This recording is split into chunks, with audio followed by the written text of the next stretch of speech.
Ay, mga kabagani, aniya na po kami ni Pastor Tubiano, mag-iskot-iskot ni ang nasod sa atong kapunon. Ang nasod. So, brother ni Pastor, ay nasod man yun eh. Di lang kay Pilipinas, kundi ang nahitabo sa panahon ni Jesucristo. Ang nahitabo magod, no, mga kabagani, sa akong pagsusi-susi karon, ang nahitabo ni Jesucristo o nahitabo sa atong nasod, adunay similarity. Di ba no? Correct. Kung sa may masulti ni mo, Pastor, sa atong nasod o ang nasod sa una ni Jesucristo. Ang nasod sa panahon ni Jesus sa una ug karon, dako gyud kaayo og kapariha ba, no, sa mga pangitabo sa ilahang panahon ug sa atong panahon karon.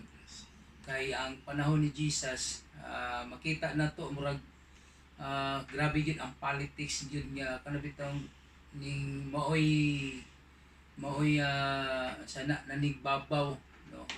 Ikaduha, aside ng politics, nangbabaw pud ang kaning kanibitawng pagkabutbuton sa tao. Mas palabuhan nila, mas palabihan nila tong kadautan kaysa sa kamatuoran. The same sa atong panahon ron, kabalo naman gyud ta sa dagan sa bisag asa nga nasod, even sa atong nasod sa Pilipinas. Nakita gyud nato nga tataw na kaayo ba ang paghitabo sa multimedia, sa YouTube, even Facebook, or bisan sa atong mga dili lang haka-haka, no. Nakita gyud nato mismo, nadungog nato nga klaro na gyud kaayo, pero grabe lang gyapon ang pagtabon sa mga nasa taas. So, Insakto yun kayo, mga kabagani, kay ngano man kung atong balikan ang istorya, ang sugilano ni Jesucristo ug ni Caiphas, katong grabe nga pari atong panahona, si Caiphas ug si Anas, ila gyud tong iplanuhan. Nganong iplanuhan man nila? Malibog ta sa istorya, mao bitaw na usahay, muhangin tapos mga kapastoran nga nagpaminaw karon nga kung pwede atong laluman ang ginatawag nga Bible study. Eh wala na ang demonyo ni Abante na gyud karon ang demonyo. Sa unang panahon naklaro naman gyud ang demonyo, pero wa nakita sa mga Hudiyo. Mismo ang kababayan ni Jesucristo, gikuan yun siya, gibakakan yun siya, gitamas-tamasan siya nga siya daw ang hari sa mga Hudiyo.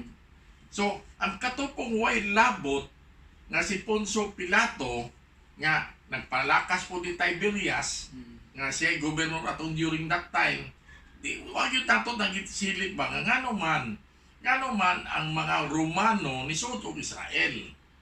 To the point na mo na di na lang ta maghisgot og religion, ay nahimo na yun tong politics and religion. yes. Diba? Kay sa kadaghan manguna ko pastor nga gina kanang imbita diri, sige ko pangutana nga parehatong isa ka Hudiyo ni ani diri, yan yung putang ina yan Jesus no, okay. Sige, thank you for correcting me. Kay Jesus daw womanizer, drunkard, no work. Okay.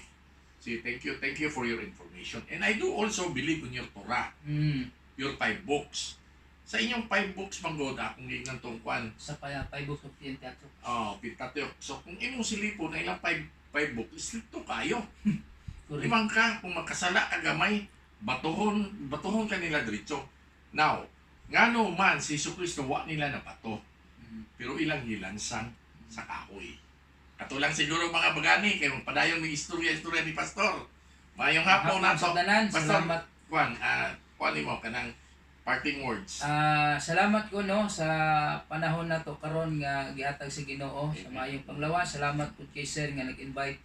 So wala gyud ni sa plano, no, ug salamat lang kay Sir Katigbak, siya ang gihimong gigamit sa Ginoo nga makonek ko kay Sir. Si Sir magila-ila mi karong hapuna. Yes. No, mag-1-on-1 mi regarding sa ministry, regarding sa unsa mo matabang sa komunidad o sa ato ang governments. Yes. Kana lang, may hapon, God bless. May hapon. Salamat.